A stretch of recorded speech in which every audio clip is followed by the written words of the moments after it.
Bonjour à toutes et à tous. Donc, au nom du président de l'Institut national du cancer, le professeur Ifra, de l'équipe de direction de l'Institut et de tous les collaborateurs de l'Institut national du cancer, je vous souhaite la bienvenue pour ces 7e rencontres de l'Institut national du cancer. Nous sommes très heureux de vous accueillir. Voilà. C'est habituellement, et on espère que ça sera le cas encore aujourd'hui, un moment fort de la cancérologie. Et donc, je voudrais remercier quelques-uns de nos invités. Donc, Monsieur le Président directeur général de l'INSERM, Madame la députée, Monsieur le Président de la Fondation ARC, Madame la Présidente de la Ligue. Je voulais vous remercier de votre participation et d'avoir consacré du temps à ce moment. Et merci à vous tous, patients, associations, chercheurs, qui formons la communauté de la cancérologie. Merci d'être là avec nous aujourd'hui. Alors, 2019 ne sera pas une année comme les autres. C'est une année particulière, doublement particulière. D'abord parce que c'est la dernière année de mise en œuvre du 3e plan cancer.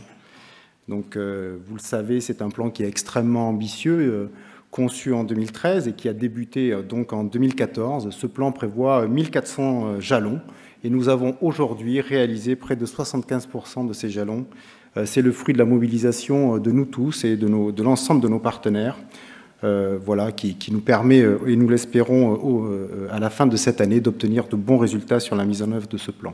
Je ne vais pas en faire une évaluation exhaustive, car de toute façon, cet exercice sera fait un peu plus tard. Je vais vous donner quelques-unes des avancées principales et celles qui paraissent le plus marquantes pour nous tous et pour nos concitoyens.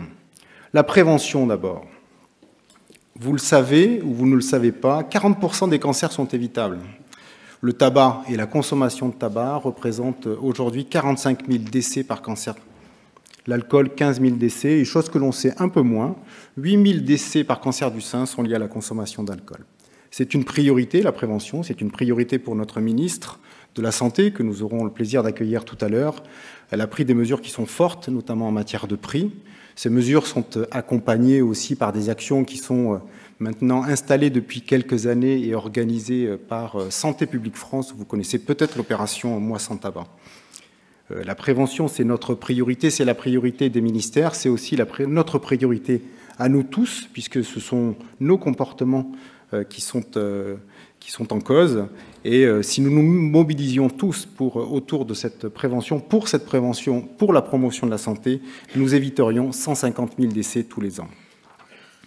À l'Institut national du cancer, nous avons depuis plusieurs années fait de la prévention une priorité importante. Et nous avons mis en place à cet effet une campagne massive d'information pour apporter à chacun des informations objectives, essentielles, sur la compréhension des facteurs de risque, sans préjugés, sans porter de regard moralisateur. C'est pour nous une condition extrêmement importante. C'est la condition qui permet à chacun d'exercer sa liberté d'information, de faire ses choix en toute connaissance de cause. C'est le sens de la signature de notre campagne, la dernière, savoir, c'est pouvoir agir. Mais le chemin sera long et difficile, car les baromètres, de baromètre cancer en baromètre cancer, nous nous rendons compte que, malheureusement, les perceptions de nos concitoyens sont marquées par une forme de fatalisme, par la méconnaissance des risques. Il sera long et difficile parce que nous devons aussi progresser dans la notoriété, être plus connus. Nous devons progresser dans la reconnaissance par nos concitoyens. Nous devons progresser aussi dans l'écoute par nos concitoyens, alors que ceux-ci sont déjà largement abreuvés d'informations qui sont par ailleurs plus ou moins vraies. On aura l'occasion d'y revenir lors de cette matinée. Donc nos concitoyens doivent savoir, nous tous, mais l'Institut national du cancer aussi, qui nous sommes, ce que nous leur apportons et qu'ils peuvent avoir confiance en nous. La communication est donc pour nous essentielle, elle est stratégique, et nous n'hésitons pas, en matière de communication, à nous inspirer de ce que font les entreprises, voilà, qui travaillent beaucoup sur les stratégies de marque. Les stratégies de marque sont vitales pour les entreprises, elles le sont aussi pour nous. La prévention, c'est aussi le dépistage. Dans le plan cancer, il était prévu une rénovation du dépistage du cancer du sein. Cette rénovation est en cours. Le dépistage organisé du cancer du sein est en cours de modernisation. Nous avons commencé par rénover l'information qui est apportée aux femmes pour apporter une information qui soit claire, qui soit accessible et qui apporte l'ensemble des informations sur les bénéfices et les limites. Ce que nous souhaitons, là aussi, c'est leur permettre de se forger leur propre opinion, de décider de leur participation à ce programme, d'en discuter avec leurs médecins et de le faire en toute connaissance de cause. Nous avons aussi, dans le cadre du 3e plan cancer, intégré et pris en charge à 100% les femmes qui jusque-là étaient exclues du programme, qui sont les femmes dites à risque aggravé. En matière de dépistage du colorectal, un nouveau test a été mis en place en 2015, un test immunologique qui est très efficace. Malheureusement, notre situation est plutôt une situation d'échec. Nous déplorons d'année en année près de 18 000 décès par cancer colorectal. Lorsqu'il est dépisté tôt et avec l'efficacité de ce test, il est guéri 9 fois sur 10 et pourtant, la participation n'est que de 30%. Elle est donc très nettement insuffisante et loin de l'objectif fixé et des recommandations internationales qui placent la participation plutôt aux alentours de 60%. Sans doute, il y a de l'ignorance de la part de nos concitoyens, de la méconnaissance, peut-être un manque de considération sur ce risque-là, mais aussi nous devons travailler à la simplification de l'accès à ce programme de dépistage. Dès cette année, il sera accessible en pharmacie, mais nous devons aussi travailler sur de nouvelles voies via des nouvelles expérimentations pour le rendre encore plus accessible et directement accessible si possible. Enfin, 2019 sera aussi l'occasion de la généralisation du dépistage du cancer du col qui va concerner 17 millions de femmes de 25 à 65 ans. J'en viens maintenant à la recherche. Elle occupe une place importante, de fait. Alors, place importante dans le 3e plan cancer, place importante dans les missions de l'Institut national du cancer et des partenaires qui nous accompagnent. 50% de notre budget, celui de l'Institut national du cancer, mais aussi celui de l'Alliance pour les sciences de la vie et de la santé pour ce qui concerne le cancer, est consacré à la recherche fondamentale. Donc c'est un objectif du plan qui est tenu d'année en année et qui est extrêmement important car cet investissement dans la recherche fondamentale est aussi la garantie pour nous d'obtenir des innovations, les innovations qui seront les innovations de demain, qui feront les progrès thérapeutiques de demain. Donc nous maintenons cet effort de recherche fondamentale à un niveau élevé. Globalement, nous enregistrons et nous pouvons voir un effort de recherche qui représente 180 millions d'euros par an. Si je compte l'intervention de l'Institut national du cancer, celle du ministère de la Santé, celle de l'Alliance pour les sciences de la vie et de la santé, celle de la Ligue nationale contre le cancer, celle de la Fondation ARC. Et nous avons donc, dans ce 3e plan cancer, poursuivi un effort de structuration de la recherche autour de quelques objectifs auxquels nous sommes particulièrement attachés, l'excellence, la transdisciplinarité, le soutien aux jeunes équipes et le maillage territorial. Nous apportons donc notre soutien financier d'année en année avec nos partenaires à 8 sites de recherche intégrés sur le cancer, de rayonnement international, 7 cancéropoles interrégionaux, 16 centres labellisés d'essais de phase précoce, 13 intergroupes coopérateurs répartis sur tout le territoire. Cet effort produit des résultats qui sont très encourageants. D'abord, ces dernières années, nous avons pu constater une augmentation très importante des publications scientifiques en matière de cancérologie, plus importante que dans la plupart des autres disciplines scientifiques. Et je voudrais signaler aussi le dynamisme de la recherche française et des publications scientifiques françaises sur la scène internationale. Même si ça dépasse l'horizon de temps du 3e plan cancer, on observe qu'en 12 ans, la part des publications françaises dans les meilleures revues internationales a augmenté de plus de 200%. Donc évidemment, c'est très très important et ça illustre l'effort de structuration et le dynamisme de la recherche française aujourd'hui. L'accès à la recherche clinique maintenant, donc en progression constante, en progression depuis plusieurs années, depuis de longues années, pas que depuis le 3e plan cancer, mais le plan cancer a aussi permis d'accélérer le nombre d'inclusions et nous avons aujourd'hui plus de 50 000 inclusions qui sont dans les essais cliniques en 2016. Un nouveau programme a été mis en place, le programme Accès, qui vise à mettre à disposition des patients en échec thérapeutique un accès sécurisé à des thérapies ciblées innovantes en dehors d'une indication approuvée. C'est une façon pour nous d'accélérer l'accès à l'innovation et de répondre à des situations qui sont parfois des situations dramatiques. 950 patients ont pu en bénéficier et 100 enfants. Enfin, le plan France Médecine Génomique, piloté par l'Alliance pour les sciences de la vie et de la santé, prévoit de mettre en place 2 essais cliniques en cancérologie. En quelques mots donc, sur cette recherche qui a le fruit d'efforts très importants, d'efforts de l'Institut national du cancer et de l'ensemble des acteurs, dont les ministères. Donc, ce sont des efforts que nous nourrissons, que nous produisons pour une recherche qui soit plus compétitive sur la scène internationale, mais aussi pour faciliter l'équité d'accès territorial aux innovations. Ce sont deux enjeux forts du troisième plan cancer.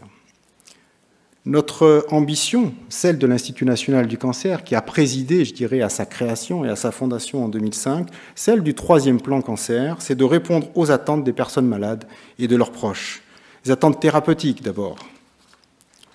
Accompagner et faciliter l'accès aux innovations. Je n'en citerai que quelques-unes pour vous dire que nous avons accompagné l'arrivée sur le marché des immunothérapies spécifiques et notamment des inhibiteurs de checkpoint comme les anti-CTLA4 ou les anti-PD1 et plus récemment l'écarté de nouvelles technologies qui permettent en modifiant les lymphocytes de réactiver la réponse immunitaire ont fait l'objet cette année de 2 autorisations temporaires d'utilisation.